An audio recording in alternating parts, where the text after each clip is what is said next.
ibu yang tahu agama, biasanya beliau itu ada unsur tidak mau mengganggu ketentraman anaknya. Ini ibu yang tahu agama begini biasanya, ya tidak mau menyusahkan seperti itu.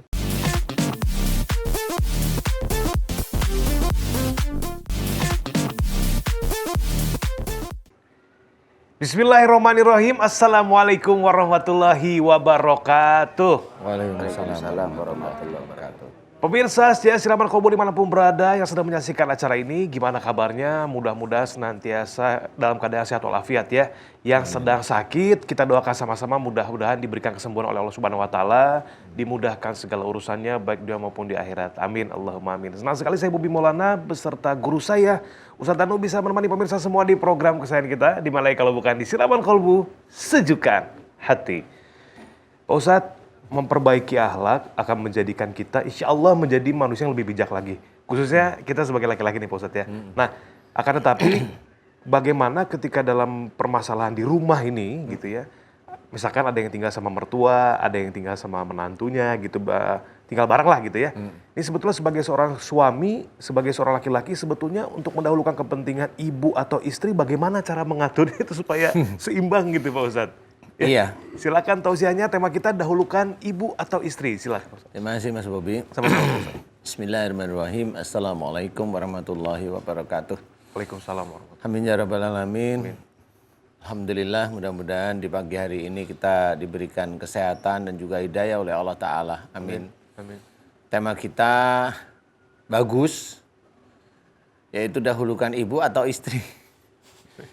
Ya bagus, karena memang bagi seseorang laki-laki atau seorang suami atau seorang anak laki-laki itu tema ini memerlukan kekuatan hati ceritanya. Kekuatan hati, kekuatan iman ini sebenarnya. Iya.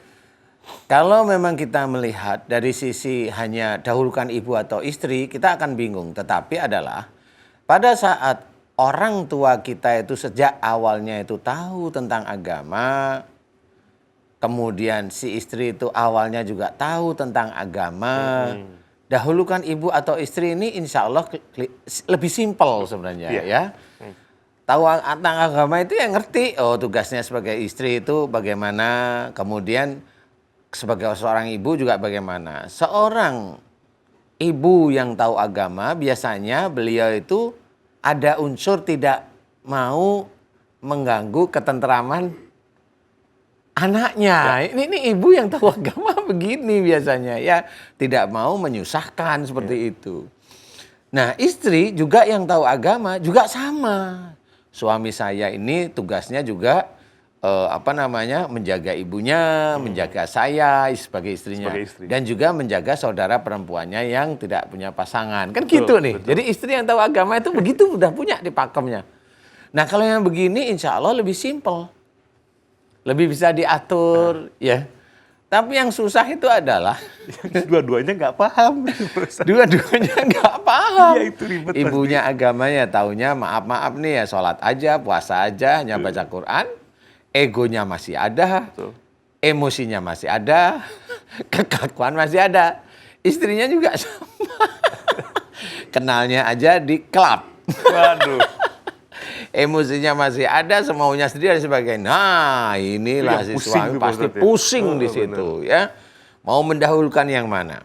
Tetapi kalau menurut saya tetap dahulukan ibu. Kalau memang ada sesuatu hal yang memang di situ barengan, harus memilih gitu. Harus memilih, pilihlah ibu. Ya, kalau saya gitu. Resiko dengan istri ya namanya istri kan dielus lah. Kalau saya itu dielus saja. Karena bagaimanapun juga istri juga akan paham. Satu, kalau istri mau tahu, bukan kita mau mendoakan. Seorang anak laki-laki dengan ibunya, kan ada waktu nih. Bukan berarti mendoakan ibunya ya. Maksudnya mendoakan ibunya agar meninggal dulu. Enggak. Itu biasanya kalau kita urut dari sisi umur aja ibu itu lebih tua. Insya Allah kalau nggak ada persoalan itu dipanggil oleh Allah itu lebih dulu. Jadi kalau si istri itu dikasih tahu ya sabarlah, nanti kan tetap ada. Tetapi kan ada waktu-waktunya si suami juga akan memberikan sesuatu kepada istrinya. Jadi nggak perlu itu persoalannya dahulukan yang mana, tetapi izinkan suami itu untuk mendahulukan ibunya. Seperti itu. Jadi itu akan lebih berkah kalau saya ya. Tetap dengan sopan, dengan baik, kasih tahu istrinya yang baik. Mudah-mudahan dengan seperti ini ibunya juga senang hatinya, doanya juga bagus, kemudian istrinya juga belajar untuk lebih sabar dan sabar ini pahala di hadapan Allah Ta'ala. Sabar itu amal soleh menunggu suaminya memberikan sesuatu pada istrinya. Nah, inilah kalau kita pahami agama itu sangat penting sehingga seorang yang ada di tengah-tengah ini tidak akan bingung.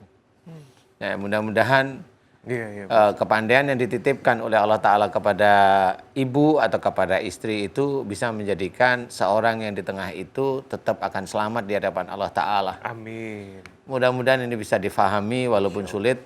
Wallahu a'lam. Wallahu a'lam. Masya Allah nih. Harus seimbang Pak Ustadz ya. Sama-sama harus memahami sudut pandang agama yang sama gitu ya. Terima kasih Pak Ustadz tausiahnya. Selanjutnya pemirsa akan berikan tausiah untuk kita. Dahulukan ibu atau istri. Tapi silakan Ustadz Abe Gifran. Silakan Pak Ustadz. Allahumma gfir lana dhunubana wa dhunuba walidayna warhamhuma kama rabbayana shighara. Bismillahirrahmanirrahim. Assalamualaikum warahmatullahi wabarakatuh. Waalaikumsalam. Alhamdulillah wassalatu wassalamu ala rasulillah Sayyidina wa maulana Muhammad ibn Abdillah La hawla wa la quwwata illa billah amma ba'du. Yang sama kita hormati guru kita sama-sama Al-Ustaz Danu, mudah-mudahan dimuliakan oleh Allah. Yang sama kita hormati Mas Bobi, mudah-mudahan dimuliakan oleh Allah. Amin. Segenap para pemirsa dimanapun berada, mudah-mudahan pagi ini Allah subhanahu wa ta'ala memberikan keberkahan kita karena kita taat kepada kedua orang tua kita. Tema yang akan kita angkat begitu luar biasa. Didahulukan siapa antara ibu dan istri. Ini adalah sebuah hal yang kadang-kadang menjadi dilema bagi setiap manusia. Betul apa betul? Betul nggak Mas Bobi? Betul, Ustaz. Tapi ketika kita berumah tangga, ada dua wanita yang harus dijaga. Pertama adalah ibu dan yang kedua adalah seorang istri. Oleh karenanya, di hal ini tidak ada sebuah pilihan. Ketika seseorang beriman, maka si istri ini wajib mendukung atas apa yang menjadi hal kebaikan bagi seorang suaminya. Oleh karenanya, suami memiliki istri. Tapi si suami ini adalah milik bagi orang tuanya. Sehingganya ketika seorang suami ini taat kepada orang tuanya dan taat ini merupakan ibadah dan taat ini merupakan kebaikan, maka istri soleh wajib mendukung atas apa yang menjadi perintah dan pelaksanaan daripada suaminya. Begitu luar biasanya kedudukan seorang ibu dalam Al-Quran. Kedudukan seorang ibu dalam Al-Quran, aniskurli wali walidaika. Ketika seseorang bersyukur kepada Allah dan bersyukur kepada orang tua, maka ini adalah rangkaian yang tidak bisa dipisahkan. Seolah-olah seperti ketika engkau bersyukur kepada manusia, pasti engkau bisa bersyukur kepada Allah. Ketika engkau bersyukur kepada Allah, maka engkau pun akan bersyukur kepada orang tua. Ini satu kesatuan yang tidak bisa dipisahkan. Oleh karenanya, derajat daripada seorang orang tua itu levelnya setelah beriman kepada Allah. Sebagaimana Al-Quran, wa'budullaha wa la tusyriku bihi syai'an wa bil walidaini ihsana. Derajatnya begitu agung. Ketika manusia oleh Allah SWT dilarang untuk musyrik, dilarang untuk menyekutukan Allah, maka setelah itu manusia pun harus berbuat baik kepada orang tuanya. Nah, dari sinilah kita harus bisa faham bahwa orang tua tidak ada bakasnya. Orang tua tidak ada mantannya. Orang tua tidak ada orang lain. Sehingganya adalah apa? Ketika jadi anak, wajiblah kita menjaga hati mereka, membahagiakan mereka, menyenangkan mereka. Sehingga ketika pun kita punya rumah tangga, insya Allah istri kita akan menjadi orang yang mendukung dalam taat kepada Allah subhanahu wa ta'ala. Mudah-mudahan ini menjadi kebaikan buat kita semua. Assalamualaikum warahmatullahi wabarakatuh. Waalaikumsalam warahmatullahi wabarakatuh. Assalamualaikum Mas Bobi. Salam. Ustaz Ustaz. Abe silahkan duduk. Terima kasih tausiahnya. Pemirsa, jadi dahulukan istri atau ibu ini kedua-duanya saling keterkaitan ya. Memiliki porsi yang sangat penting juga. Nah, bagaimana caranya kita sebagai suami harus bisa menjadi imam untuk istri kita, memberikan pandangan tentang agama. Mudah-mudahan kita doakan menjadi keluarga yang sakinah mawaddah warahmah, sehingga nanti tidak ada kecemburuan gitu ya Pak Ustadz ya, bisa selaras seiring dari ridhonya Allah Subhanahu wa taala. Amin Allahumma amin. Sekali lagi terima kasih tausiahnya Pak Ustadz Abdul dan Pak Ustadz Abe.